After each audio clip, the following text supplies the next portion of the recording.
प्रभु ये तेरे बेटे और बेटियां हैं, समझ दे, अकल दे प्रभु तेरे वचन की गहराई को समझने के लिए, एहसास दिला प्रभु कि इनकी जिंदगी तेरे लिए कितनी। जय मसीह की।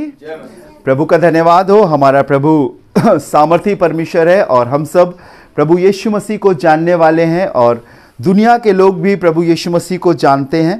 पर प्रभु यीशु मसीह के जन्म के विषय में मैं आपसे कुछ बातें करना चाहता हूं, क्योंकि बड़ा दिन और या क्रिसमस बहुत नज़दीक है और चूंकि इस संक्रमण के समय बहुत सारे लोगों के बहुत सारे त्यौहार लोग नहीं मना पाए, बहुत सारी बाउंडेशंस रही, बहुत सारे दिशा निर्देश रहे जिससे लोग आगे नहीं बढ़ पाए। पर जैसा रहा, लोगों ने अपने रीति रिवाज के अनुसार सेलिब्रेट किया। लेकिन जब हम यीशु मसीह के जन्म की बात करते हैं तो खुदा के कलाम बाइबल में, खुदा के वचन बाइबल में, सुन भी ऐसे बैठेगा सामने फेस आएगा आपका मेरे, खुदा के वचन बाइबल में यीशु मसीह के जन्म की कोई भी तिथि नहीं लिखी है। और मैंने बाइबल में बहुत बार ढूंढना चाहा कि उसके बर्थडे की डेट मिल जाए या उसके जिस दिन वो हमारे लिए क्रूस पर चढ़ा वो वाली डेट मिल जाए, तो वो नहीं है। ना जन्म की तिथि है और ना मृत्यु की तिथि है, ठीक है ना। लेकिन समय और कालों को और मौसम को देखकर लोग अंदाज लगाते, और जो बड़े लोग थे उन्होंने 25 दिसंबर डेट सुनिश्चित करी और सारी दुनिया 25 दिसंबर को यीशु मसीह के जन्म की खुशी मनाती है। हालांकि बाइबल इस बात को सत्यापित नहीं करती। लेकिन जब प्रभु यीशु मसीह का जन्म इस दुनिया में होने वाला था, आज क्रिसमस नहीं है लेकिन फिर भी मैं आपको उभारूंगा और जैसे जैसे हम लोग उस दिन के नज़दीक पहुंचेंगे मैं बहुत सारी आपको बातें बताऊंगा। जब यीशु मसीह का जन्म होने वाला था इस दुनिया में, तो हजारों साल पहले प्रभु के दासों ने, उनके नबियों ने, भविष्यवक्ताओं ने कुछ भविष्यवाणी करी थी और उसके विषय में बताया था, कुछ क्वालिटी की उसके विषय में, कुछ उसकी सामर्थ के विषय में, वो कैसा होगा, उसका जीवन कैसा होगा, वो क्यों आ रहा है, ऐसे करके बहुत सारी चीजें परमेश्वर के वचन शास्त्रों में मिलती है, अलग अलग मिलती है। पर मैं आज इस शाम में आपसे एक आयत शेयर करूंगा, यशायाह नबी की किताब। अगर आपके पास बाइबल है तो आप जरूर से निकालें, और अगर नहीं होगी तो मैं आपके लिए इंतजाम करूंगा कि आप परमेश्वर के वचन से पढ़ें, देखें कि उसमें क्या लिखा है।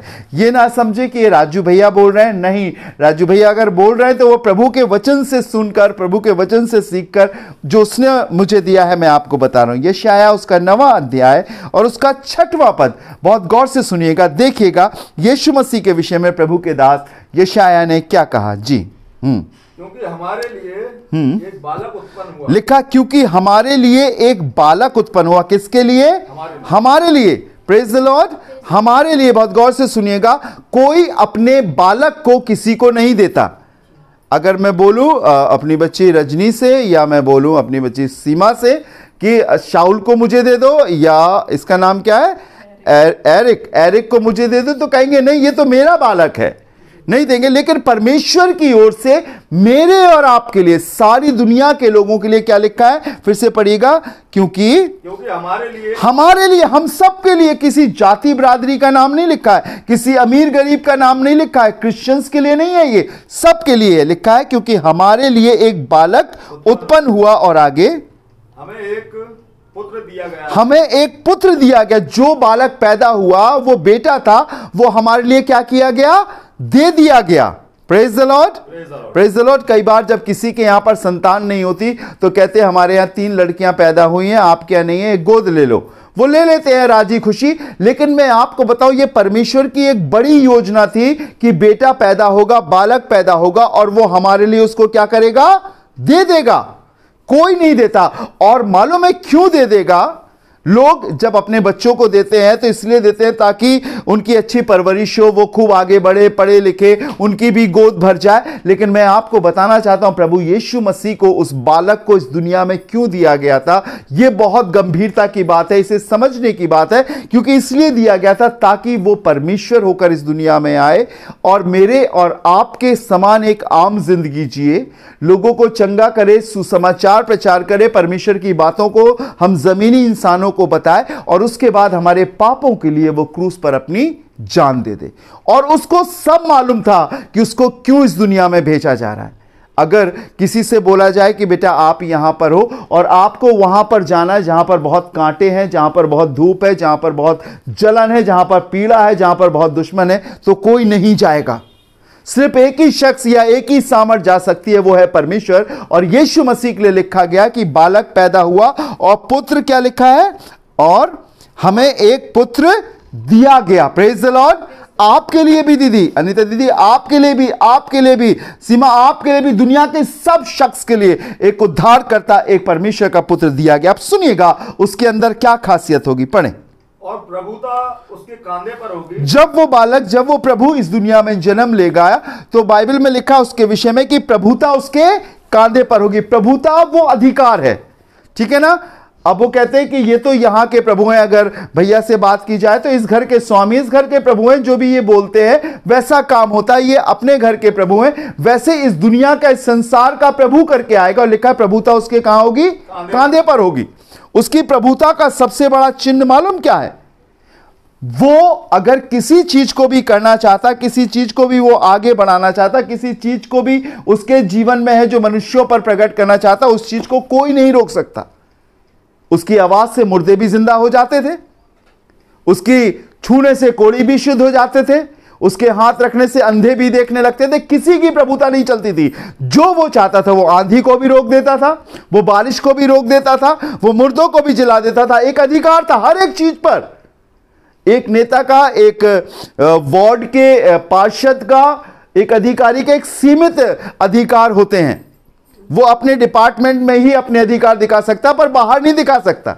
एक जज का भी अधिकार अपने जज के जो कोर्ट होता वहां तक होता। लेकिन प्रभु यीशु के पास एक ऐसी प्रभुता थी जो इस दुनिया में और इस दुनिया के बाद आने वाली दुनिया में, वरन अधोलोक तक उसकी प्रभुता काम करती थी। सब तरफ प्रभुता उसके कांधे पर होगी। आगे पढ़िएगा।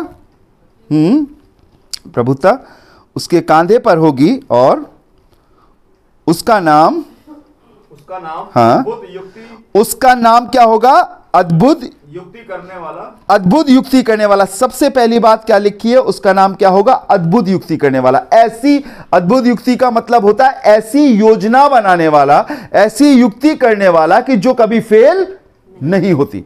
मनुष्य के मन में बहुत सी युक्तियां होती है। मैं ऐसा करूंगा, मैं ऐसा करूंगा, मैं ऐसा करूंगा, मैं ऐसा करूंगा, अपने घर को ऐसा करूंगा, अपनी पत्नी के लिए, अपने बच्चों के लिए, अपनी कलीसिया के लिए, अपने हस्बैंड के लिए या अपनी वाइफ के लिए, अपने परिवार के लिए बहुत युक्तियां। क्या सारे काम सफल हो जाते हैं? नहीं होते, फेल हो जाते हैं। लेकिन प्रभु यीशु मसीह के विषय में लिखा है कि जब वो पैदा होगा, जब उसका जन्म होगा, सबसे पहली बात प्रभुता उसके कांधे पर होगी। वो सब जगह काम कर सकता है। मैंने दुआ करी मुस्लिम भाइयों के लिए, प्रभु ने सुनी। प्रभु ने मुझसे यह नहीं कहा कि ये मुस्लिम है, मैं यहां दुआ नहीं मत करना। मैंने हिंदू के लिए करी, मैंने चाइनीज के लिए करी, मैंने पंजाबी सिंधी के लिए करी, मैंने क्रिश्चियंस के लिए भी करी। हर जगह वो दुआ सुनी गई, हर जगह उन दुआओं का उत्तर आया। मालूम क्यों? क्योंकि प्रभुता उसके कांधे पर सब जगह चलता है और उसकी युक्ति फेल नहीं होती।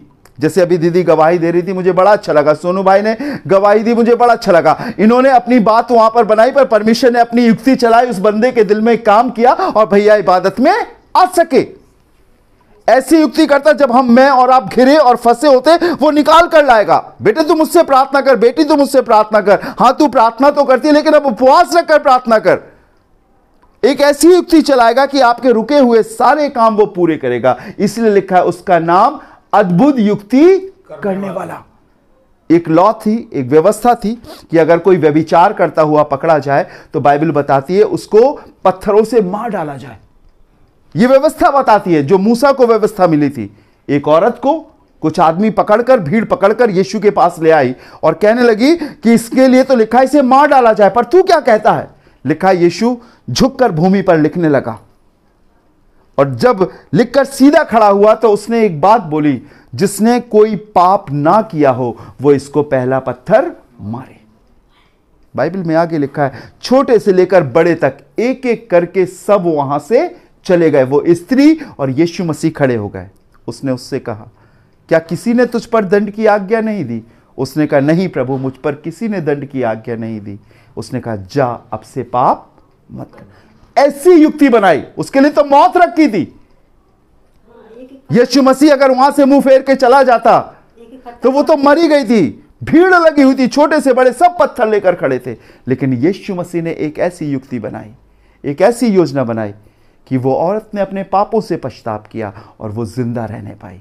इसीलिए उसका नाम है अद्भुत युक्ति करने वाला। संसार दोष लगाएगा, आपकी कमियों को देखेगा, तुम ऐसी हो, तुमने ये गलती करी, तुमने ये कर दिया। लेकिन उसके पास आपके लिए एक बहुत अच्छी युक्ति है। मैं नहीं बता सकता वो कौन सी युक्ति है, पर उसका नाम है अद्भुत युक्ति करने वाला। वो आपको वहां से निकाल लाएगा, उस कीचड़ से निकाल लाएगा, उस धधकते भट्टे से निकाल लाएगा, उस लड़ाई झगड़े से निकाल लाएगा, घर में फंसी उलझनों से निकाल कर लेकर आएगा, क्योंकि उसके पास एक ऐसी युक्ति आपके लिए है। शायद आपको अपने फोर फादर्स का, अपने पुरखाओं के नाम याद नहीं होंगे, लेकिन उसको आपका, आपके पुरखाओं का, आपके लोगों का सबका नाम याद है। उसे सब मालूम है आपके पास कौन सी दिक्कत है। सिर्फ जरूरत है कि आप प्रभु के पास आएं और उससे प्रार्थना करें। अद्भुत युक्ति करने वाला। आगे पढ़िएगा।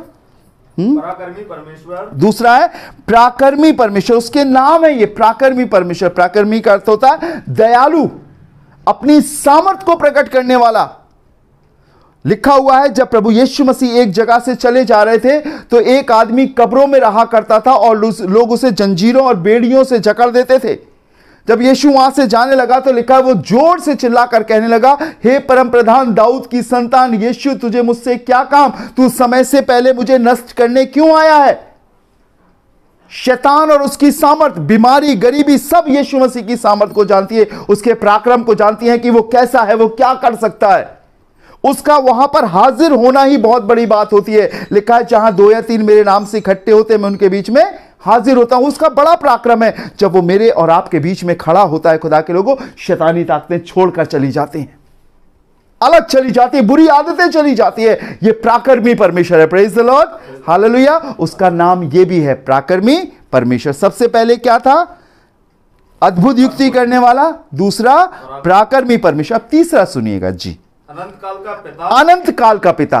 ठीक है, स्टार्टिंग में तो हमें पिता मिलते हैं, हम सबके पिता रहे होंगे, कई के तो आज भी है, कई की मृत्यु हो गई, लेकिन वो हमेशा तक नहीं रह पाए, उनकी मृत्यु हो गई। लेकिन यीशु मसीह के लिए लिखा है वो अनंत काल का पिता, आज भी, कल भी और हमेशा भी। उसने कहा जो कोई विश्वास करेगा वो नाश ना होगा परंतु अनंत जीवन पाएगा। हमेशा का पिता, अनंत काल का पिता। जब यीशु मसीह तीसरे दिन मुर्दों में से जी उठे और आसमान पर उठा लिए जा रहे थे, मालूम उसने एक बात कही। उसने कहा, और देखो मैं जगत के अंत तक सदैव तुम्हारे साथ हूं।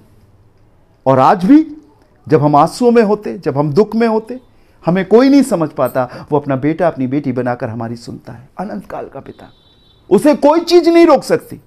वो आसमान को छोड़कर जमीन पर इसीलिए आया था और आज भी आता। उसकी पवित्र आत्मा, उसकी सामर्थ आती। वो अनंत काल का पिता है। ऐसे शख्स का हाथ पकड़ो ना जो आपको अनंत जीवन तक ले जाए। ऐसे शख्स का क्या पकड़ के जो आपकी मुसीबत में आपको छोड़कर चला जाए। अनंत काल का पिता, हमेशा का पिता। बाइबल में लिखा हुआ है, परमेश्वर के वचन में बाइबल बताती है, जो कोई मुझ पर विश्वास करेगा वो नाश ना होगा परंतु अनंत जीवन पाएगा। अनंत काल का पिता। आगे पढ़िएगा सोनू भैया। चौथी बात, उसका क्या नाम होगा जी? अनंत काल का पिता और शांति का राजकुमार। और शांति का राजकुमार रखा जाएगा। क्या उसका नाम है? ये शांति का राजकुमार। देखिए, जब किसी के यहाँ कभी गमी हो जाती है, कोई इंतकाल होता है, तो लोग इकट्ठे होते हैं, तसल्ली देते हैं, संतावना देते हैं, हिम्मत बंधाते हैं ताकि घर के लोगों को हिम्मत मिले। और थोड़ी देर के बाद लोग, कुछ समय के बाद उस गम को भूल जाते हैं। हमने भी अपने पिता को खोया, आपने भी अपने पिता को खोया, कहीं ना कहीं हमने अपने लोगों को इस संसार में खोया। और कई बार उन बातों को सोचकर दिल विचलित होता है, वो कैसे थे मेरे पापा, कैसी थी मेरी मम्मी, कैसे मेरी मदद करते थे, कैसे सब कुछ अच्छा था, आज वो नहीं है। लेकिन उसके बाद भी परमेश्वर ने हमें संभाला, हमारा साथ दिया। ये एक संसारिक शांति है और कुछ समय के बाद हम भूल जाते। लेकिन एक ऐसी शांति है खुदा के लोगों जो हमें संसार में नहीं मिलती। वो एक ऐसी शांति है कि जीते जी हम इस दुनिया में उसे प्राप्त कर सकते हैं और मृत्यु के बाद भी वो हमारे जीवन में रहेगी। लिखा है शांति का राजकुमार। Praise the Lord. क्या लिखा जाएगा? शांति का राजकुमार। हालेलुया। परमेश्वर के लोगों, ये बात मैं इसलिए आपको बताना चाहता हूं, अगर आपको सच्ची शांति या सुकून चाहिए तो वो यीशु मसीह के पास है। एक औरत के पास इकलौता बेटा था, वो मर गया, विधवा थी वो, और समाज के लोग, मोहल्ले के लोग उस स्त्री से प्यार करते थे। उसने अपने पति को भी खोया था और उसके पास इकलौता बेटा था, वो भी मर गया। बाइबल में लिखा है, लोग अर्थी को उठाकर चले जा रहे थे, यीशु मसीह वहां से गुजर रहे थे।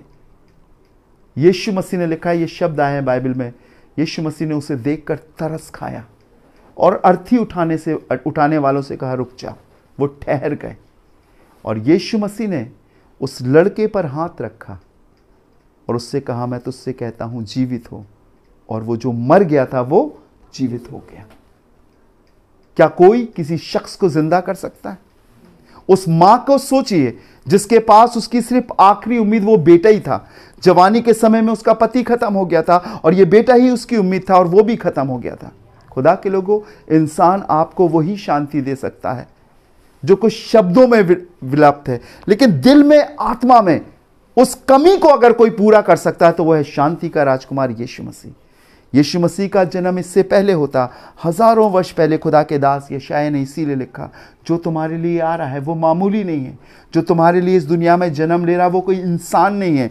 जो पुत्र हमें दिया जा रहा, जो बालक हमारे लिए पैदा हो रहा वो मामूली नहीं है। उसके पास सब कुछ है। यीशु ने कहा मैं जीवित हूं तो तुम भी जीवित रहोगे। कोई मौत को नहीं हरा सका, सब खत्म हो गए। लेकिन यीशु मसीह ही एक ऐसा प्रभु है जिसने मौत को भी हरा दिया, जो आज भी जीवित है, जो आज भी अपने लोगों की प्रार्थना कर रहे हैं। इससे पहले कि आप क्रिसमस मनाएं, बड़ा दिन मनाएं, इस आयत को याद कीजिए, अपने मन में बैठाइए कि प्रभु यीशु मसीह तू मेरे लिए अद्भुत युक्ति करने वाला, प्रभु यीशु मसीह तू मेरे लिए पराक्रमी परमेश्वर, यीशु मसीह तू मेरे लिए अनंत काल का पिता, यीशु मसीह तू मेरे लिए शांति का राजकुमार है। जब हम व्यक्तिगत रूप से उसके उस नाम की सामर्थ को अपने जीवन में लेंगे तो मैं आपको यकीन दिलाता हूं खुदा के लोगों, इस बार का क्रिसमस लोग हो ना हो, कितनी भी रुकावट हो, यीशु मसीह हमारे दिल में, हमारे मन में जन्म लेगा। Praise the Lord. दुनिया में उसके जन्म की तिथि नहीं है, लेकिन जब वो हमारे दिल में जन्म लेगा उसकी डेट हमें मिल जाएगी, उसकी तारीख हमें मिल जाएगी। सीमा मुझसे बोलेगी भैया उस दिन मैं प्रार्थना कर रही थी और प्रभु यीशु मसीह ने ऐसा लगा कि मेरे दिल में आ गया, मेरे मन में आ गया, मेरे आंसू बह रहे थे, मैं कुछ नहीं बोल पाई, मैं एकदम हिल गई, मेरे रोंगटे खड़े हो गए। आपको एक डेट मिल जाएगी जन्म की कि नहीं तो दुनिया में तो तूने जन्म लिया, लेकिन आज मैं आपको एक डेट देता हूं कि इस दिन यीशु ने मेरे दिल में, मेरे घर में, मेरे परिवार में जन्म लिया। और मैं आपको बताऊं सबसे अच्छा क्रिसमस, सबसे अच्छा बड़ा दिन यही है कि जब यीशु मसीह हमारे दिल में रहे। Praise the Lord, hallelujah. और ये सबके लिए है, किसी एक के लिए नहीं, सबके लिए। अभी हम लोगों ने पढ़ा, हम सबको दे दिया गया वो बालक, हम सबको वो पुत्र दे दिया गया। और यही प्रभु यीशु मसीह हमसे और आपसे चाहता है कि वो दुनिया में जन्म ना ले, उसने एक चरनी में जन्म लिया, अब वो चाहता है हमारे दिल में जन्म ले। अब वो चाहता है हमारे बेटे और बेटियों के जीवन में, हमारी सोचों में, हमारे विश्वास में वो हो, और परमेश्वर आपको आगे बढ़ाएगा। परमेश्वर आपको बहुत आशीष दे। आइए अपनी आंखों को बंद करेंगे, प्रार्थना करेंगे। प्यारे प्रभु यीशु मसीह, हम आपका धन्यवाद देते हैं।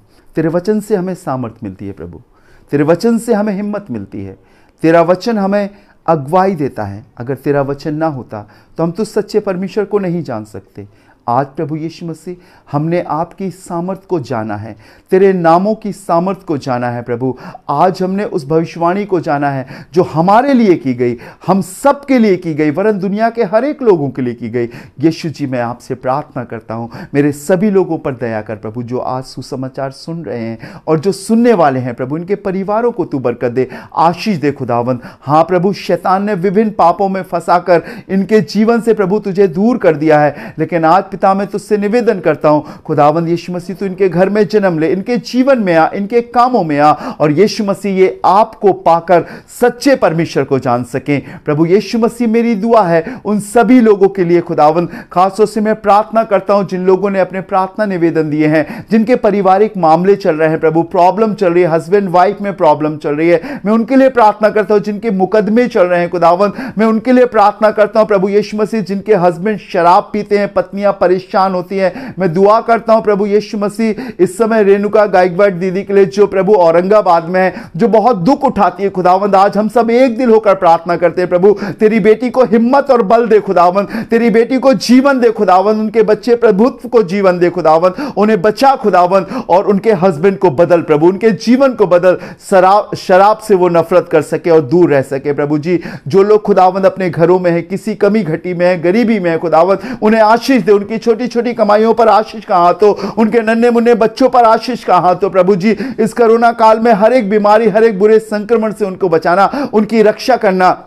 दुआ करता हूं प्रभु जी उन पास्टर्स के लिए, उन खादिमों के लिए जो तेरी सेवा करते हैं खुदावंद यीशु मसीह नासरी, लेकिन आज बीमार है खुदावंद, अपना हाथ बढ़ाकर उन्हें छूना और शिफा देना। प्रभु जी, जिन कलीसियाओं में तेरी खिदमत हो रही है प्रभु, उन्हें बरकत देना। उन लोगों के लिए प्रभु जो इनकी उम्र 60 साल से अधिक है, जो नहीं जा सकते तेरे भवन, प्रभु इस वचन को सुन रहे हैं, उन्हें शिफा देना, हिम्मत और बल देना, उनके साथ बने रहना, और यीशु मसीह तेरे वचन की सामर्थ उन्हें जुरावर और मजबूत बनाने पाए। हां खुदावंद, वो भवन से दूर है, लेकिन वो तुझसे दूर कभी ना होने पाए प्रभु जी, और वो तुझमें आगे बढ़ सके खुदावंद। मैं इस समय दुआ करता हूं अपने मोनू भाई के लिए प्रभु यीशु मसीह, जो कानपुर में है खुदावंद। तेरी योजना है कि प्रभु यीशु मसीह उनका ऑपरेशन हो। हां प्रभु, सारी रिपोर्ट अच्छी आई है खुदावंद, फेवर की आई है, क्योंकि तू हमारे फेवर का खुदा है प्रभु। मैं चाहता हूं जो भी टंग्स का ऑपरेशन होना है सक्सेसफुल हो, और प्रभु यीशु के नाम से वो आगे बढ़ सके। प्रभु मैं उन भैया के लिए भी दुआ करता हूं जिनका एक्सीडेंट हुआ है, मेडिकल में खुदावंद, बहुत पीड़ा में है प्रभु यीशु मसीह। हाथ बढ़ाकर छू खुदावंद, अपने अनुग्रह को कर खुदा,